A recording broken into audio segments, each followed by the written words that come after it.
Hey guys!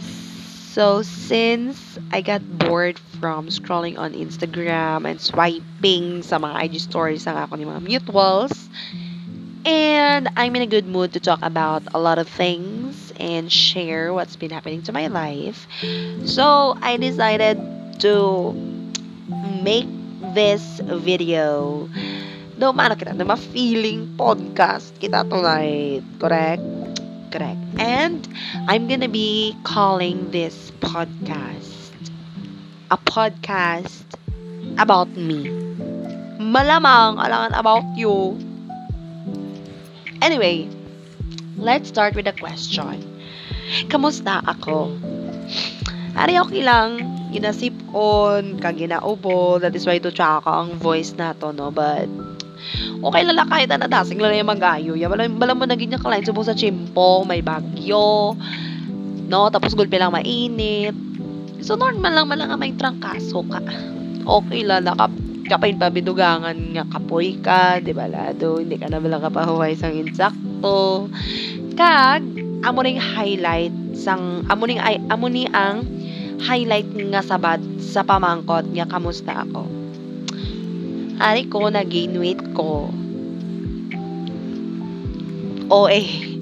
Pero like, hindi, kaitaan, this past few months, yes, months, grabe gid ko yung magkaon, as in, like, for breakfast, 1.5 cup of rice.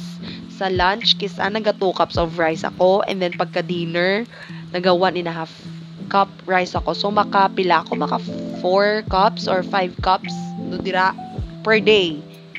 So, do hindi na siya mo ng usual ko nga, nga, kanon, but, ako na gani, I don't know if it is because my stress eating ko or what, pero, what I've noticed,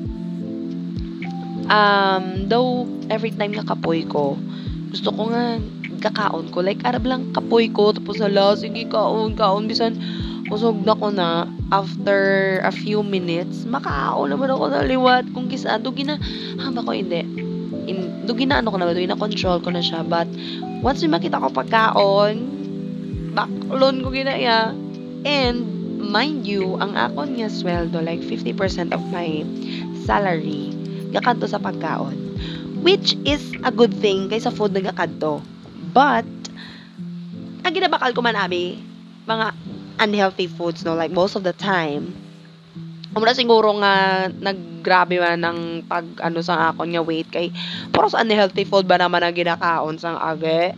And, though, mga pila, siguro, mga 1 month straight, ako nga daw kapila ko ata, mag-fast food nga, ay, bisan, dapat gana hindi ka mo mag-fast food, di ba? Nga perme-perme, like mga Jollibee, Chowking, mga inasa. Kaya hindi siguro malakong kisa bala tamaran ka na magluto. And naman na bala kung kisa, do like the reward for yourself, kaya do kapoy ka sa mo na nga adlaw, like do kapoy ko, do tama ko maging ubra, sige bala, Jollibee ko, do something to reward siya para sa imo, kung galingon. Pero like, do na ana, dalang ya, nga mo na iya, fast food dala ya always. Kag do mo na siguro, nagdasag man ang akon nga pag-gain weight, no? But, kag ang akon nga weight from 50, actually, ang akon nga weight ya before, 47 to 50 lang gina siya. Wala na nala siya galapaw sa 50. From halin sa 50, manaog naman na siya to 48, no? Do 47 na ng pinako kamagaan. Before, no? Pero sang nagka-work na ko kag dugangan pag niya may sport ako nga ginaintran. Naga-frisbee ko. So, ang energy nga ginapagwa ko grabe. So, dapat ang kanon ko, syempre, ang makaano man damo man ang kanon ko dapat. Kiti damo nga energy ang ginapagwa ko. Pero, sometimes gid nga damo gid ko ya pa kanon, to the point niya wala na gid control. Kag kisaga kakibot na lang ko na ya, may ginahamal naman ko ya nga food. Kag, ako ha, ba mo na among ginahamba ko, isang niwang-niwang gid ko ya.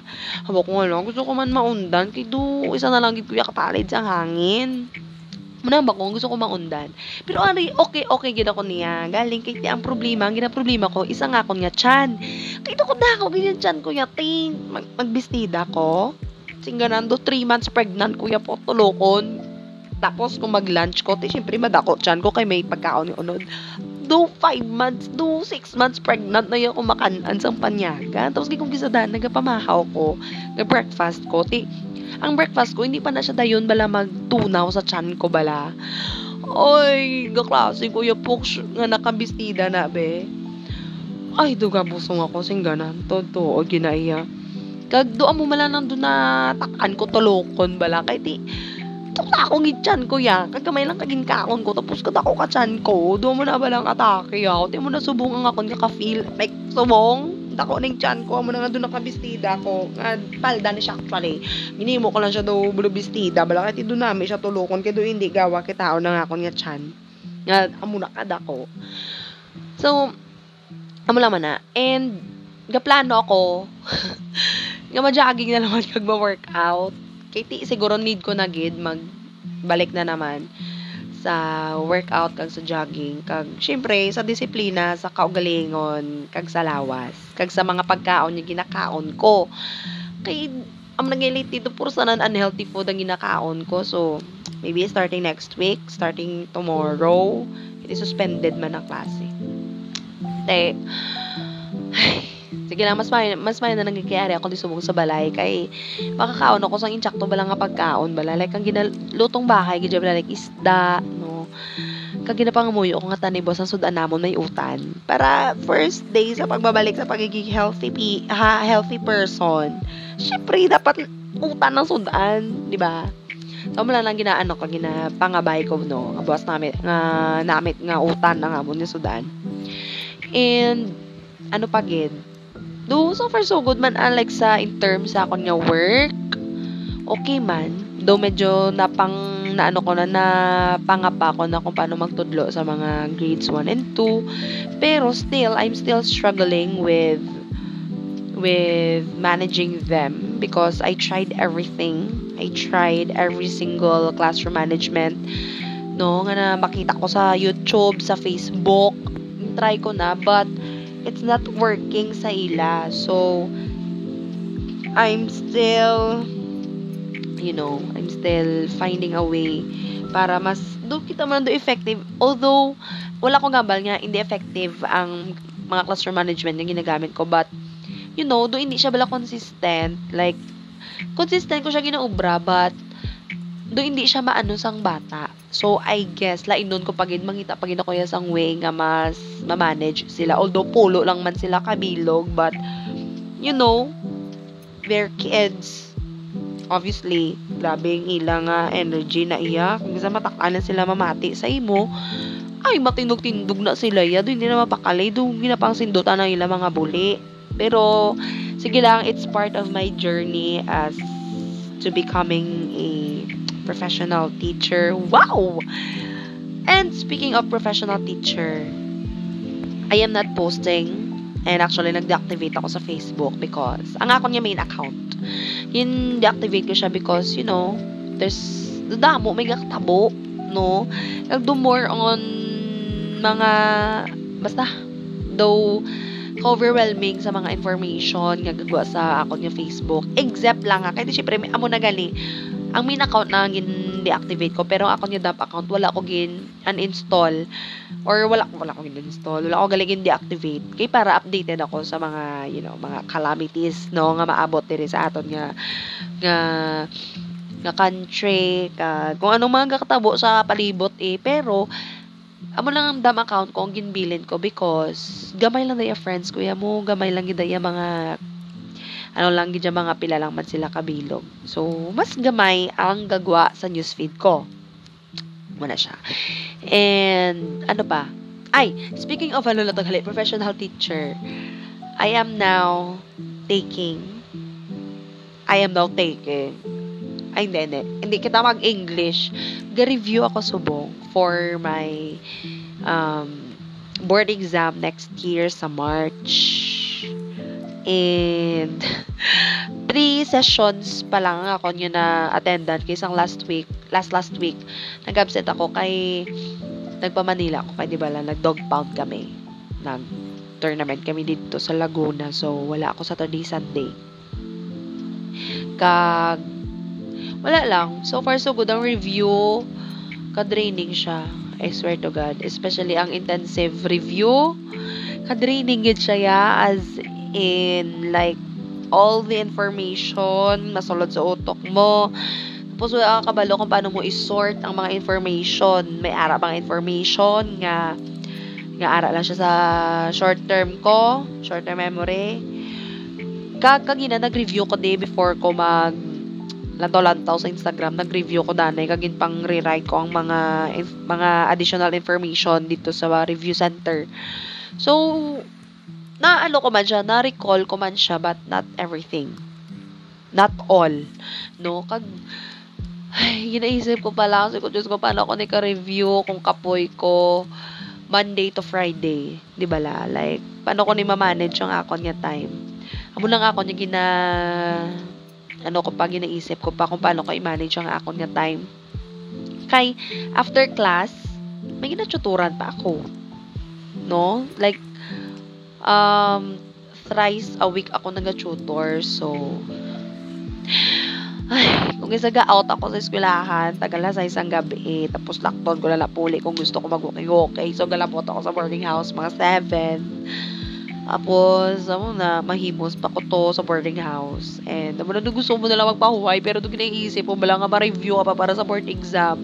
Pero kung gusto ko lang ako yung katuon, kaya bako sige lang, mapa-review center, doon mo na bala. And, wala ko amo mo na isa sa mga rason ko nga again, deactivate ko nga akon nga Facebook. Kay base iba lang, ginapong katungin sa hindi ko mag-my day or magpabalo sa akon nga mga FB friends nga review ko for board exam. Kaya base may evil ay, kubala po tong wow, bisahan ako ang evil ay. Oh, pero like, kabala doon, base ma-jinx or like, basta daw, wala lang something bad will happen. Basta mo lang binagapangamuyo. Wala nga, hindi ko kapasar mo. Nakanungod. Kagawala na. Amo lang gusto ko like, isa na lang gidya ka-exam. Nakuha ko na ang civil service, which is, nakapasar ko civil service. Isa na lang gid ka board exam, ang LET exam. And, amo nga video, ginapangabay ko nga, this is gonna be my first and last LET exam. I-manifest ng gidya ang positive results sa akong LET exam. In order for me to have a positive result, syempre, ma-review kita, matuon kita. That is why, mabalik na ako exercise, babalik ako jogging and workout para ba lang healthy ang body. Kaya kung healthy ang imong body, healthy man ang imong mind, makafocus ka sa imong mga responsibilities sa school and responsibilities mo sa imong pag-take sa imong license, no? Para magwa ka sa imong license bla.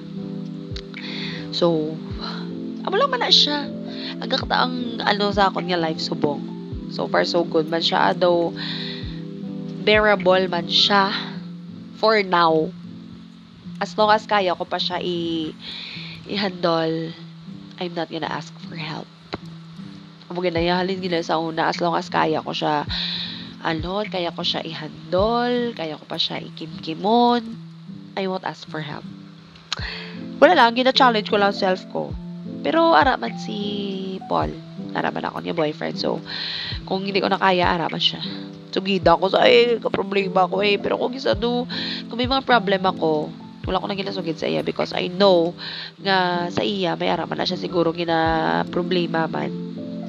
Pero kung malataw, yan siguro ang magabatian niya na ginahambal ko. Hambalan niya naman ako nga sabi nga relasyon duwa tati muna naman na sa walihan niya naman ako na but wala may mga problema lang ganyan sometimes nga nga kaya ko man kaya ko man siya i-handle nga dasig lang ni masulbar mga muna mga atake so wala kaya na that's life is Gapanumdum naman ako kung ano naman ang ako niyambal nga English. Ang nagali takala ko yung maghaba sa English. Weakness o gidyang English ya, folks. Amo man ang gina-problema, isa sa mga gina-problema ko. Kaya sa board exam, may ara gid like sa Gen Ed, may ara sang English, di ba la? Ay, ang grammar, te. Sige lang, tunan ta na. Basta tunan ta, wala ginaya problema. So, last na lang. Wow. May last pagali. May kanatak. Ano yung magwakal ya eh. Ano pa? Wala na. I'm looking forward for a productive November, December, and for the following months. Amo lang ginagila pangamuyo o gidya. Na maging productive ako, maging healthy, maging okay ako mentally, physically, spiritually, and financially, syempre. Kay wala pa ko tipon as nasubong. Diyos ko, alin sang July, wala gid ko ya tipon. Kay wala ko ya tipon, kiti syempre, ay, may nabpa ko frisbee. So, sa frisbee daan, own mo nga gasto for accommodation, transportation, and registration fees.